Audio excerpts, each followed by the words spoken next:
ನಮಸ್ಕಾರ ಪ್ರಿಯ ರೈತ ಬಾಂಧವರೇ, ನಾನು ಸಂತೋಷ್ ಗೌಡ, ವೆಲ್ಕಮ್ ಸೀಡ್ಸ್ ಪ್ರತಿನಿಧಿ. ಈಗ ನಾವು ನಂಜನಗೂಡು ತಾಲೂಕಿನ ದುಗ್ಗಳ್ಳಿ ಗ್ರಾಮದಲ್ಲಿ ಬಂದಿದ್ದೀವಿ. ನಮ್ಮ ವೆಲ್ಕಮ್ ಕಂಪ್ನಿಯ ವಾಲಿ ಟೊಮೊಟೊ ತಳಿ ಬೆಳೆ ವೀಕ್ಷಣೆ ಬಂದಿದ್ದೀನಿ. ನಮ್ಮ ವೆಲ್ಕಮ್ ಕಂಪ್ನಿಯ ಡಿಸ್ಟ್ರಿಬ್ಯೂಟರ್ ಆದ ಸುಗ್ಗಿ ಆಗ್ರೋ ಮೈಸೂರು ಅವರಿಂದ ನಮ್ಮ ವಾಲಿ ಕಂಪ್ನಿಯ ಬೀಜಗಳು ಲಭ್ಯವಿದೆ.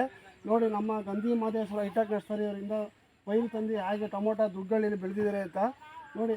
ಪ್ರಿಯ ರೈತ ಬಾಂಧವರು, ನಮ್ಮ ಟೊಮೊಟೊ ವಾಲಿ ಹಣ್ಣು ಯಾವ ಮಟ್ಟದಲ್ಲಿ ಹೇಗೆ ಗಟ್ಟಿ ಇದೆ ನೋಡಿ, ಗಟ್ಟಿ ಹೆಂಗಿದೆ, ಕಲರ್ ಆಗಿದೆ ನೋಡಿ, ಥಿಕ್ನೆಸ್ ನೋಡಿ, ಇಳುವರಿ ನೋಡಿ, ಮತ್ತು ಹಣ್ಣು ಒಂದೇ ಮಟ್ಟ ಇದೆ ನೋಡಿ. ಕ್ಲೋಸಪ್ ಅಂತ ನೋಡಿ, ಹಣ್ಣುಗಳು ಎಲ್ಲ ಒಂದೇ ಮಟ್ಟ, ಒಂದೇ ಮಾದರಿಯಲ್ಲಿ, ಯಾವ ಹಣ್ಣು ಹೆಚ್ಚು ಕಮ್ಮಿ ಇಲ್ಲ ನೋಡಿ. ಪ್ರಿಯ ರೈತ ಬಾಂಧವರು, ನಮ್ಮ ವೆಲ್ಕಮ್ ಕಂಪ್ನಿಯ ವಾಲಿ ಟೊಮೊಟೊ ತಳಿ ವಿಶೇಷ ಏನಂದರೆ, ಒಂದು ಎಕರೆಗೆ ಸರಾಸುಮಾರು 40 ಟನ್ನು ಅಂದರೆ 14 ಕಟಿಂಗ್ ಇಳುವರಿ ಬರುತ್ತೆ.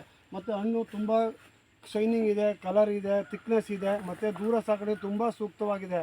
ಮತ್ತು ನಮ್ಮ ಹೆಚ್ಚೆಚ್ಚು ರೈತರ ಮಾದರಿಯವರಿಗೆ ನಮ್ಮ ವೆಲ್ಕಮ್ ಕಂಪ್ನಿಯ ವಾಲಿ ಟೊಮೊಟೊ ತಳಿ ಬೆಳೆದು ಅತಿ ಹೆಚ್ಚು ಲಾಭ ಪಡೆದು ಎಲ್ಲ ಸಂತೃಪ್ತರಾಗಿದ್ದಾರೆ. ಧನ್ಯವಾದ.